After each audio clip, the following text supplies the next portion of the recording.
ಎಲ್ಲರಿಗೂ ಮಹಾಲಕ್ಷ್ಮಿ ಒಳ್ಳೇದು ಮಾಡಲಿ ಅಂತ ಕೇಳ್ಕೊತಾ ಇದ್ದೀನಿ. ಇದು ಒಳ್ಳೆ ಸುರಕ್ಷಿತ ಕ್ಷೇತ್ರ. ಬಂದಂಥ ಭಕ್ತಾದಿಗಳಿಗೆ ಏನೇನು ಅವ್ರ ಕೋರಿಕೆಗಳಿದ್ದು ಅದೆಲ್ಲ ನೆರವೇರ್ತಾ ಇದೆ, ಅವ್ರ ಇಷ್ಟಾರ್ಥಗಳು ನೆರವೇರ್ತಾ ಇದೆ. ಬಂದಿರೋಂಥ ಸಮಸ್ತ ಭಕ್ತಾದಿಗಳು ನೀರಿನ ವ್ಯವಸ್ಥೆ, ಪ್ರಸಾದ ವ್ಯವಸ್ಥೆ ಎಲ್ಲ ಮಾಡಲಾಗಿದೆ.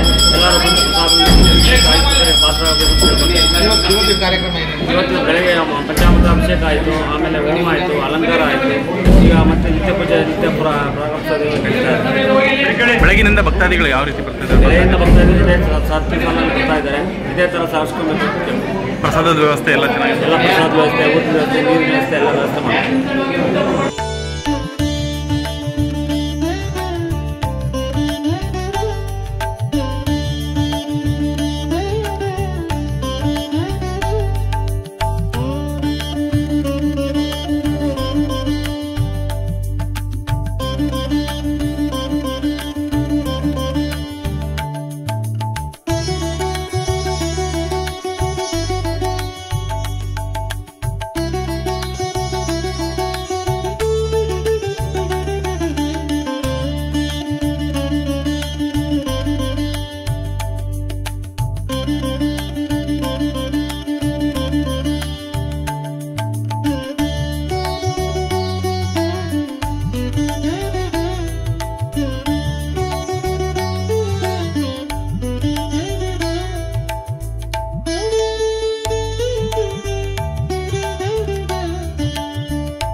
ಇವತ್ತು ಕನ್ನಡಿಗರಿಗೆ ಬಹಳ ವಿಶೇಷವಾಗಿರತಕ್ಕಂಥದ್ದು. ಅದರೊಳಗೂ ದಕ್ಷಿಣ ಕರ್ನಾಟಕದಲ್ಲಂತೂ ವಿಶೇಷವಾಗಿ ನಾವು ಇದನ್ನು ಆರಾಧಿಸ್ತೇವೆ. ವರಮಹಾಲಕ್ಷ್ಮಿಯನ್ನು ಪೂಜೆ ಮಾಡ್ತಕ್ಕಂಥದ್ದು ಇಲ್ಲಿ ನಡ್ಕೊಂಡು ಬಂದಿರತಕ್ಕಂಥ ಬಹಳ ದೊಡ್ಡ ಪರಂಪರೆ.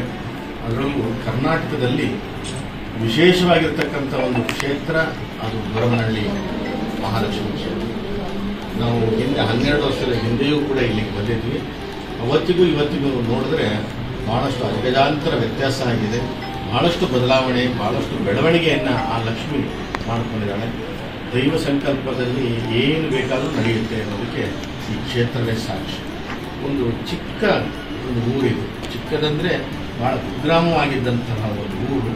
ಒಂದು ಕಾಲದಲ್ಲಿ ಕೆಲವೇ ಬೆರಳೆಣಿಕೆ ಮನೆಗಳಿದ್ದಂತಹ ಈ ಊರು ಇವತ್ತು ಇಷ್ಟು ದೊಡ್ಡ ಕ್ಷೇತ್ರವಾಗಿದೆ.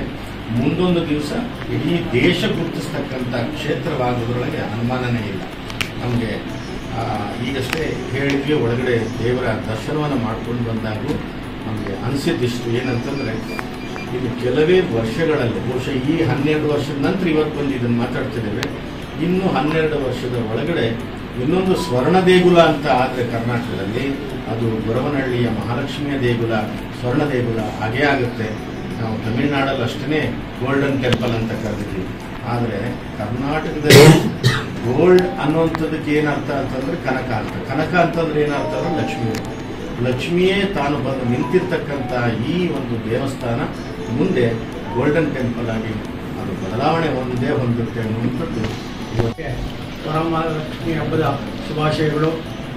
ಪ್ರತಿ ವರ್ಷದಂತೆ ಈ ವರ್ಷವೂ ಸಹ ನಮ್ಮ ಗೊರವನಹಳ್ಳಿನಲ್ಲಿ ವರಮಹಾಲಕ್ಷ್ಮಿ ಹಬ್ಬ ಆಚರಣೆ ಮಾಡ್ತಾ ಇದ್ದೀವಿ. ಈ ಒಂದು ಆಚರಣೆ ಸುಮಾರು 88ರಲ್ಲಿ ಟ್ರಸ್ಟ್ ಬಂತು. ಅದಕ್ಕಿಂತ ಮುಂಚಿನಿಂದಲೂ ಮಾಡ್ತಾಯಿದ್ರು. ದಿನೇ ಅಭಿವೃದ್ಧಿ ಹೊಂದ್ತಾ ಇದೆ ಈ ಒಂದು ಕ್ಷೇತ್ರ. ಈ ಒಂದು ಕ್ಷೇತ್ರಕ್ಕೆ ನಮ್ಮ ರಾಜ್ಯದೇ ಅಲ್ಲದೆ ಇತರೆ ರಾಜ್ಯಗಳಿಂದಲೂ ಜನರು ನಂಬಿಕೆಯಿಂದ ಬಂದು ಒಂದು ಪೂಜೆ ಪುರಸ್ಕಾರ ಮಾಡ್ಕೊಂಡು ಹೋಗ್ತಾ ಇದ್ದಾರೆ. ಅದೇ ರೀತಿ ಆ ಬರುವಂಥ ಭಕ್ತರಿಗೆ ನಾವು ಒಂದು ದಾಸೋಹ ಭವನವನ್ನು ಈಗ ಹೊಸದಾಗಿ ನಿರ್ಮಾಣ ಮಾಡಿದ್ದೀವಿ. ಅದು ಭಾಳ ಸಣ್ಣದಿತ್ತು. ಈಗ 1000 ಜನ ಅಷ್ಟೇ ಟೈಮ್ ಬಂದ್ರೂ ಅವರಿಗೆ ಕೂತ್ಕೊಳ್ಳೋಂಥ ವ್ಯವಸ್ಥೆಯನ್ನು ಮಾಡಿದ್ದೀವಿ. ಇವತ್ತು ಸುಮಾರು ಒಂದು 25,000 ಜನ ಬರ್ಬೋದು ಅಂತ ನಾವು ಆಲ್ರೆಡಿ ರೆಡಿ ಮಾಡ್ಕೊಂಡಿದ್ದೀವಿ. ಊಟಕ್ಕೆ ವ್ಯವಸ್ಥೆ ಆಗ್ಬೋದು, ತಿಂಡಿ ವ್ಯವಸ್ಥೆ ಆಗ್ಬೋದು. ಇವತ್ತು ಮತ್ತು ನಾಳೆ ಮತ್ತು ನಾಡಿದ್ದು 3 ದಿನ ಕಂಟಿನ್ಯೂ ರಜಾ ಇರೋದ್ರಿಂದ, ಸರ್ಕಾರಿ ರಜಾ ಇರೋದ್ರಿಂದ ಇವತ್ತು ಸ್ವಲ್ಪ ಕ್ರೌಡ್ ಕಡಿಮೆ ಇದೆ. ಬೆಳಗ್ಗೆಯಿಂದ ಈಗ ಸ್ವಲ್ಪ ಜಾಸ್ತಿ ಆಗ್ತಾ ಇದೆ ಜನ. ಬೆಳಗ್ಗೆ ಹೋಮ ಆಯಿತು, ಅಭಿಷೇಕ ಆಯಿತು, ಎಲ್ಲ ಆಯಿತು. ಯಾವುದೇ ರೀತಿ ತೊಂದರೆ ಇಲ್ಲದೆ ಸಾರ್ವಜನಿಕರಿಗೆ ನೀರಿನ ವ್ಯವಸ್ಥೆ ಆಗ್ಬೋದು. ನಾವು ಆಲ್ರೆಡಿ ಈಗ 5 ಇವನ್ನು ಕರೆಸಿದ್ದೀವಿ, ಡಾಕ್ಟರ್ಗಳನ್ನ ಕರೆಸಿದ್ದೀವಿ.